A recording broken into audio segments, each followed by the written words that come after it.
नमस्कार जी, ये पंजाब के टीवी है और मैं संजीव शर्मा हूँ। इस वक्त की तमाम बड़ी खबरें लेकर इस वक्त हम हाजिर हैं। 5:50 हो गए हैं। अब ये भी आप दफ्तरों से निकले होंगे और आज दिन भर की जो बड़ी खबरें रही उनकी चर्चा हम आपके साथ इस बुलेटिन में करना चाहेंगे। जल्दी से जल्दी जुड़ जाइए। बात करेंगे पीस मील वर्कर्स को बड़ा तोहफा मिला है।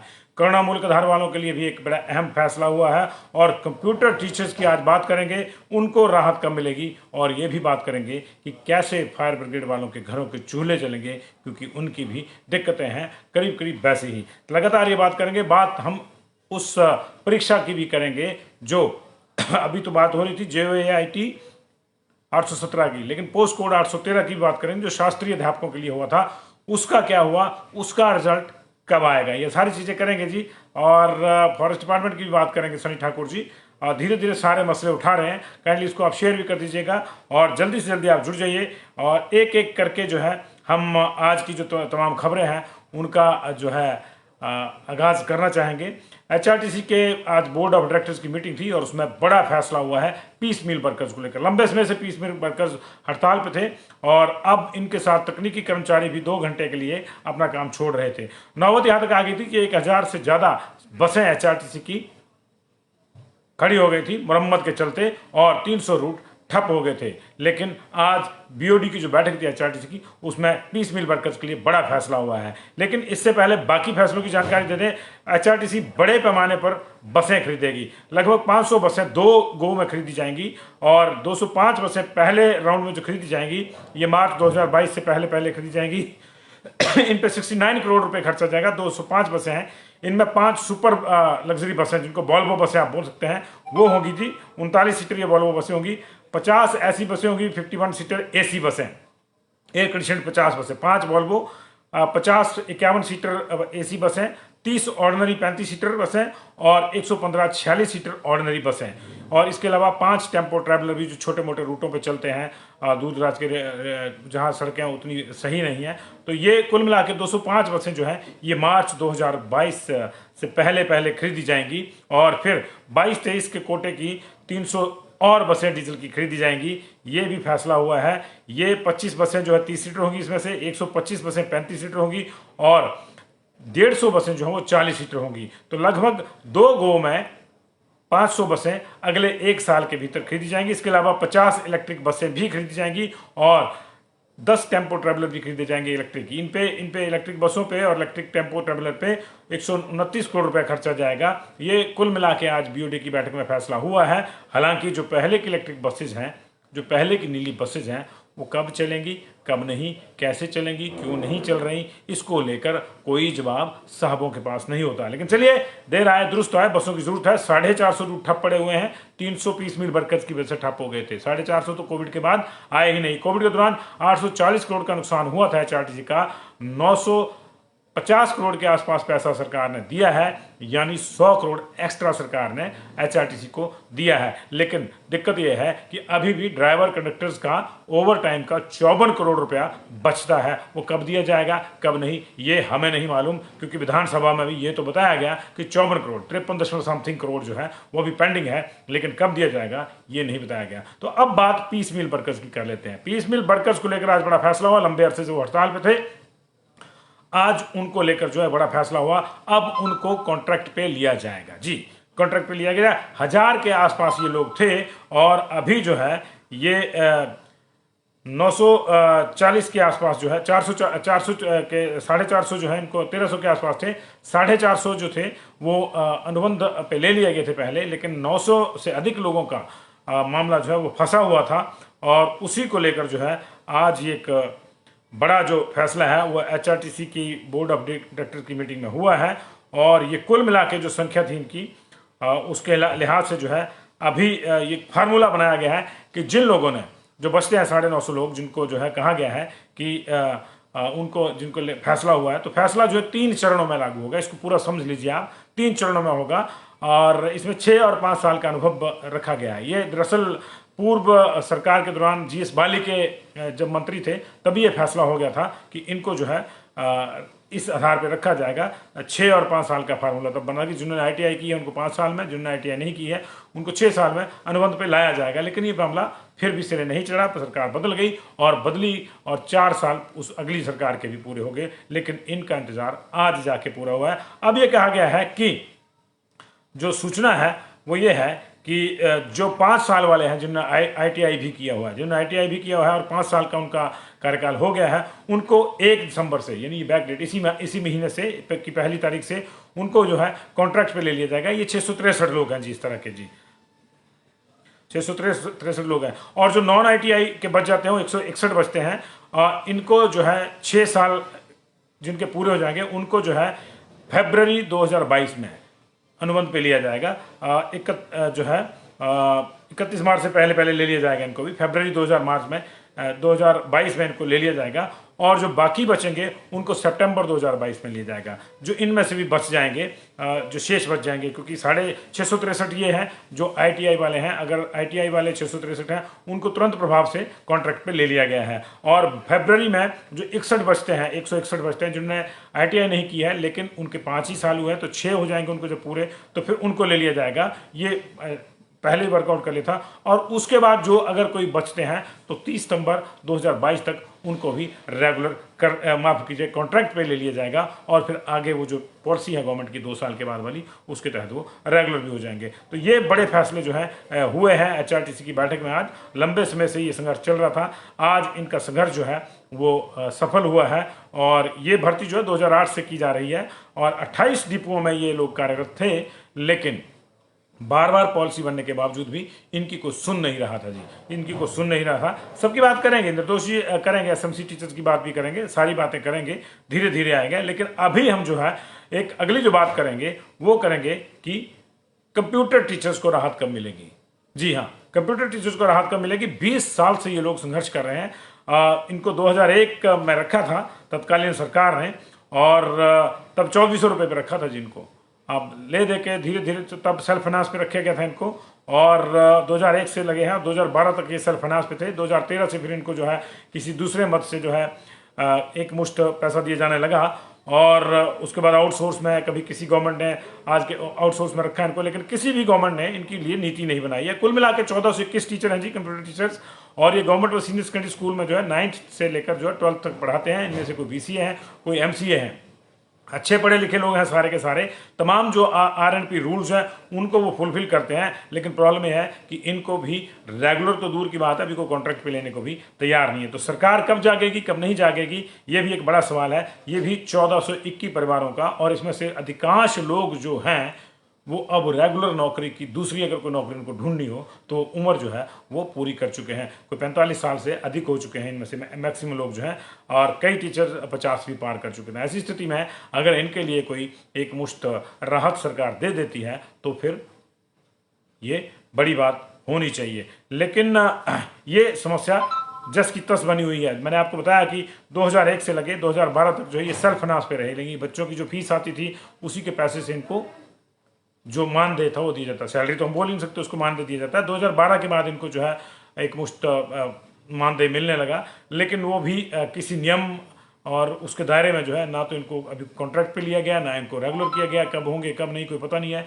जैसे मैंने आपको बताया कि 50 साल से भी ऊपर की उम्र कईयों की हो चुकी है और ये बहुत ऐसा नहीं है कि ये कम है। 1421 लोग हैं और अच्छे पढ़े लिखे, कोई BCA है, कोई MC है, कोई अच्छी जगह से डिग्री इन्होंने कंप्यूटर की हुई है। लेकिन प्रॉब्लम यह है कि फंस गए तो रह गया मामला, और क्योंकि कम संख्या है तो कोई ध्यान भी नहीं दे रहा है इनकी ओर को। बड़े होते बाकी तो हो जाता मामला ये है।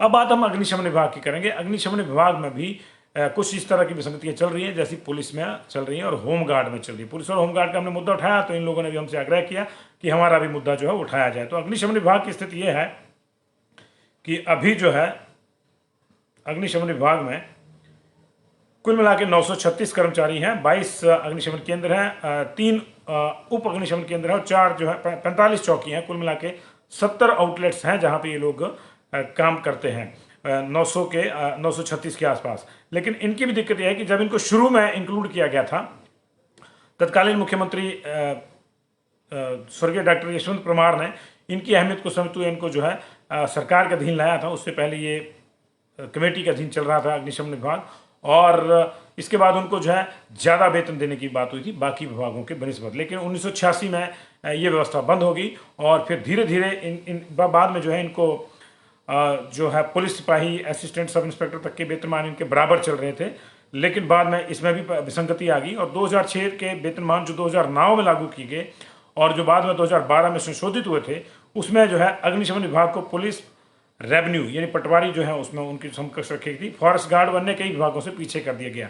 अब फायरमैन जिसका वेतन पुलिस के सिपाही, फॉरेस्ट गार्ड, पटवारी व जेल सुपरवाइजर के बराबर था, उसे अब 5,910, 20,200 प्लस 1,900 की ग्रेड पे मिल रही है। जबकि फॉरेस्ट गार्ड, पटवारी व जेल सुपरवाइजर को रेगुलर होने के 2 साल बाद जो है 10,300, 34,800 प्लस 3,200 की ग्रेड पे मिलती है। तो ये जो विसंगति आई उसकी वजह से ये पिछड़ गए। अब स्थिति ये है कि इनके भी परिवारों के सामने जो है सामान्य ढंग से जीवन यापन करने का संकट है। और रेगुलर होने के बाद, प्रोबेशन पीरियड के बाद 2 साल बाद जो है इनको 10,300 प्लस 34,800 पे जो है बाकियों को दिया गया है, और अन्य विभागों में भी। लेकिन अग्निशमन विभाग में कोई भी जो है नहीं सुन रहा है, जबकि डिजास्टर मैनेजमेंट के तहत ये हमेशा ऑन द टोज रहते हैं। कभी भी इनको जो है ड्यूटी पे लगा दिया जाता है, अपनी ड्यूटी मुस्तैदी से करते हैं। और इनकी ड्यूटी भी एक तरह से देखा जाए तो 24 घंटे की होती है। लेकिन इनकी समस्या ये है कि इनके लिए भी कोई रेगुलर इस तरह की पॉलिसी नहीं है जिसको लेकर ये राहत फील कर सकें। और अगले वेतनमान जो कि 1/1/2016 से लागू होने हैं, अगर इनका कहना है कि उसमें फायरमैन को जो है चतुर्थ श्रेणी के वेतनमान के बराबर जो है वेतन मिलेगा। तो ये देखिए कि इनकी डिमोशन हो रही है, बाकी की प्रमोशन हो रही है, इनकी डिमोशन हो रही है। तो इनके घरों के चूल्हे कैसे जलेंगे, अब इनके पास भी दिक्कत है, क्योंकि महंगाई का दौर है। बाकियों को ज़्यादा वेतनमान मिलेगा, बड़ा हुआ मिलना चाहिए, लेकिन इनका वेतनमान लगातार जो है वहीं खड़ा है। तो ये जो है इनकी भी समस्या है। बात करेंगे अब पोस्ट कोड 813 की। जी हाँ, पोस्ट कोड 813 की ये शास्त्री के लिए हुए थे। 1 साल परीक्षा को हो गया हुआ है उसका, और 132 दिन जो है वो बाकी मूल्यांकन प्रक्रिया को भी हुए हैं, इवैल्यूएशन को भी हो गए हैं। और 150 दिन लगभग ये हो गए हैं। लिखित परीक्षा को 1 साल हो गया, और अभी तक जो है चयन आयोग द्वारा अंतिम परीक्षा परिणाम घोषित नहीं किया गया है और ये लोग लटके हुए हैं। उधर दूसरे मामले हैं 447, 556 और 817 JOIT में, वो दूसरे पचड़े पड़े हुए हैं। वो कब छूटते हैं कब नहीं वो भी पता नहीं, उसका भी इंतजार हो रहा है। लेकिन यहाँ स्थिति ये है कि इनका तो को पता ही नहीं है कि परीक्षा हो गई है, फाइनल परिणाम जो है वो कब लगेगा कब नहीं निकलेगा, ये बड़ी समस्या इनकी है। और दस्तावेजों का मूल्यांकन भी हो गया था, सारी प्रक्रियाएं जो थी वो पूरी हो गई थी, और अब क्या होगा क्या नहीं होगा इनको कोई पता नहीं है। जबकि ये भी नौकरी का इंतज़ार कर रहे हैं और कई लोगों की उम्र जो है उसमें बीत रही है। ये दिक्कत है। तो ये प्रदेश की बड़ी खबरें थी। बड़ा फैसला आज जो है वो पीस मिल वर्कर्स को लेकर हुआ है BOD की बैठक में, और उनको फार्मूला दिया गया है कि जो लोग ITI हैं उनको 5 साल के, जिनका कार्यकाल पूरा हो गया उनको तुरंत प्रभाव से ले लिया जाएगा। जो ITI नहीं है लेकिन उनको 5 साल भी 6 साल नहीं हुए हैं, उनको 6 साल का जो है पैरामीटर है उनका, तो वो 6 साल के बाद जो है जिनके 6 साल पूरे हो गए हैं, ITI नहीं है, वो जो है वो फरवरी में उनको कॉन्ट्रैक्ट पे लिया जाएगा। और जो ना तो ITI है ना ही जिनके अभी 6 साल पूरे हुए हैं उसमें बचते हैं, जो बचेंगे उनको 30 सितंबर तक जो है 2022 तक कॉन्ट्रैक्ट पे ले लिया जाएगा। तो ये मामला है। और अभी जो है कुछ अगली खबरें, अंतर्राष्ट्रीय खबरों का रुख करेंगे। पाकिस्तान के कराची शहर की एक बिल्डिंग में जोरदार धमाका हुआ है, उसमें अब तक 12 लोगों के मारे जाने की सूचना है। ये धमाका कैसे हुआ कैसे नहीं इसका कोई अभी जानकारी नहीं है, रेस्क्यू ऑपरेशन चल रहा है। कई लोगों के अभी बिल्डिंग में दबे होने की जो सूचना है, और ये ब्लास्ट जो है कि निजी बैंक के नीचे एक नाले में हुआ।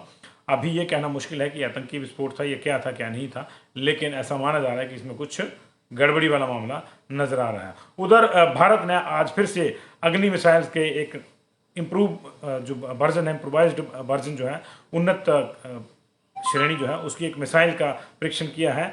और ये जो है उड़ीसा के बालासोर तट से किया गया है। इसे प्राइम मिसाइल, अग्नि प्राइम मिसाइल का नाम दिया गया है। ये 2000 किलोमीटर तक मार करती है, और परमाणु सक्षम मिसाइल अग्नि प्राइम में कई नए फीचर जोड़े गए हैं, और उसने परीक्षण के दौरान अपने तमाम टारगेट्स को जो है वो टच किया है। यूपी में चुनावों से पहले राजनीति अपने चरम पे। आज अमेठी में राहुल गांधी और प्रियंका गए, उन्होंने रैली करी, और इस बहाने राहुल ने पुराने दिनों को याद किया कि उन्होंने यहीं से शुरुआत करी थी, और अपना अमेठी से अपना और अपने परिवार का जो नाता है उसको याद लाया। तो उधर अखिलेश यादव और उनके करीबी नेताओं पर इनकम टैक्स के छापे पड़े, यानी तोते ने उड़ान भरनी शुरू कर दी है।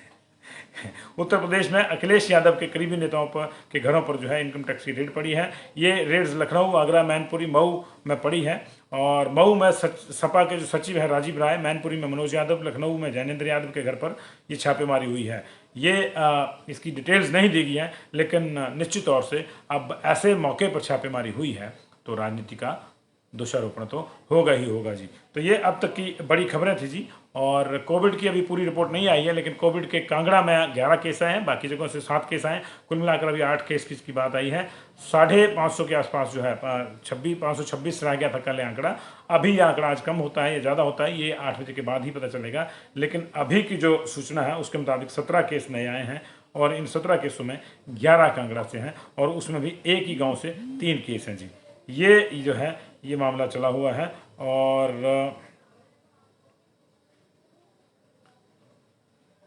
कुछ और जो है हमारे पास अभी रिक्वेस्ट आ रहे हैं। एसएमसी टीचर्स की रिक्वेस्ट आई थी, निर्दोष ने करी थी।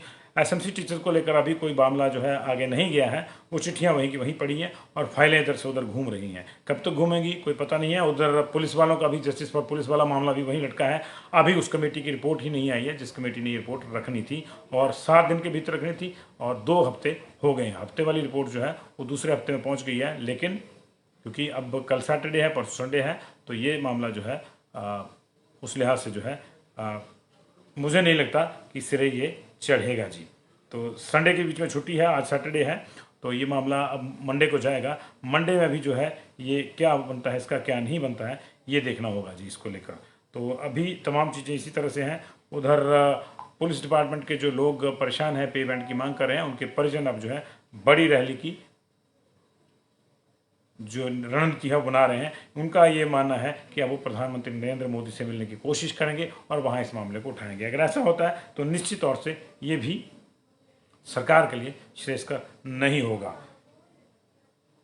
JOIT 817 के बाद जो है एक बीएड वाला मामला बचता है, जेबीटी और बीएड वाला मामला। उस मामले में भी जो अभी है कोर्ट में सरकार नहीं गई है। वादा जरूर किया था कि हम जाएंगे और रिव्यू पिटीशन डालेंगे, एसएलपी की बात हुई थी, लेकिन अभी उस मामले में कुछ हुआ नहीं है। एक उनका जो प्रोटेस्ट हुआ था उसके बाद ये सारी चीज़ें हुई थी, लेकिन अभी फाइल खेलने का सिलसिला जारी है। चाहे वो पुलिस वाला मामला हो, चाहे एसएमसी वाला मामला हो, चाहे जेबीटी और बीएड वाला मामला हो, फाइल खेली जा रही है। कब तक चलता है कब तक नहीं, ये देखना होगा जी। पशु सहायकों का जो 507 पशु सहायक हैं उनका नियमितीकरण कब किया जाएगा, इस मामले को लेकर राकेश राणा जी हम आवाज़ जरूर उठाते हैं, आप रोज पूछते हैं, लेकिन हम सिर्फ इतना ही कर सकते हैं कि ये मांग आ रही है कि उनको रेगुलर किया जाए। लेकिन इस पूरे मामले में ना तो विधानसभा में कुछ हुआ था, कोई प्रश्न लगा, ना हुआ। आउटसोर्स पॉलिसी वाले जी अभी वही है कि महेंद्र सिंह जी की अध्यक्षता में कमेटी बनी है। अब वो कमेटी कब बैठेगी, किससे मिलेगी, किससे नहीं मिलेगी, कोई नहीं जानता। बहुत बहुत शुक्रिया जी। तो ये अब तक की जो खबरें थी वो हमने सोचा कि आप जान लें।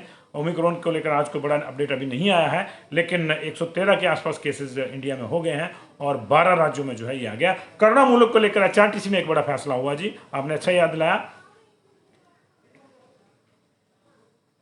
करुणा मूलक का विजय नेगी जी ने दिलाया। करुणा मूलक को लेकर HRTC में एक फैसला हुआ। वहां 2 कैटेगरी बनाई गई हैं।